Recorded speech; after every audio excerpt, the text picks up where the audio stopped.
وكانت هذه هي الشلاضه ديالي. هانتوما كما قلت لكم راه كتجي هاد الشلاضه رائعه، غير جربوها كترافقوها هكا مع مقبلات ديالكم، اي حاجه هكا كطيبوها كترافقوها بها، وتقدروا تاخذوها هكاك بلا ما ترافقوها مع حتى شي حاجه، راه كتشبع. السلام عليكم ورحمه الله. غادي نحضر معكم واحد الشلاضه اللي كتجي رائعه وكتجي منعشه. هنا غادي ندير الخس هكايا في صحن التقديم، صافي غادي نقادو هكايا.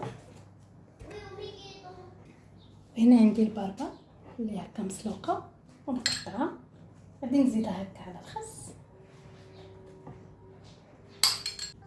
وهنا عندي واحد الحبه ديال البرتقال اللي قطعتها.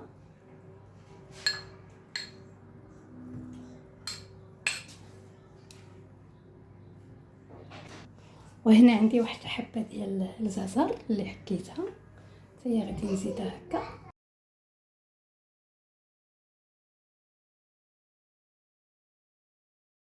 قوني هاد الشلاضه راه كتجي رائعه، كترافقوها مع المقبلات ديالكم. وبالنسبه لدابا الجو كيحتاج هكا الشلايط، كل مره ننوعو.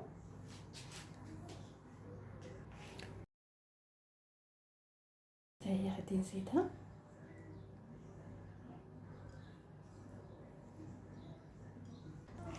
وهنايا عندي الكركاع غادي نزيدهم من الفوق.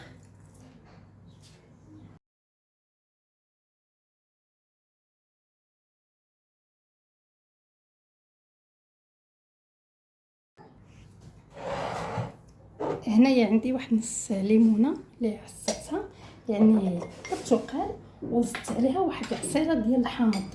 الا ما درتوش الحامض ممكن تزيدوا واحد المعلقه ديال الخل. صافي غندير واحد شويه الملحه، غادي ندير واحد شويه الابزار. صافي هادشي اللي غندير في هاد الشلاضه هادي.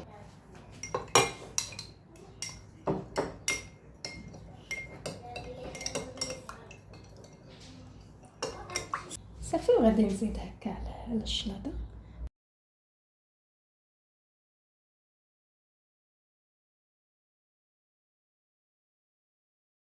وكانت هذه هي الشلاضه ديالي. هانتوما كما قلت لكم راه كتجي هاد الشلاضه رائعه، غير جربوها كترافقوها هكا مع مقبلات ديالكم، اي حاجه هكا كطيبوها كترافقوها بها، وتقدروا تاخذوها هكاك بلا ما ترافقوها مع حتى شي حاجه، راه كتشبع.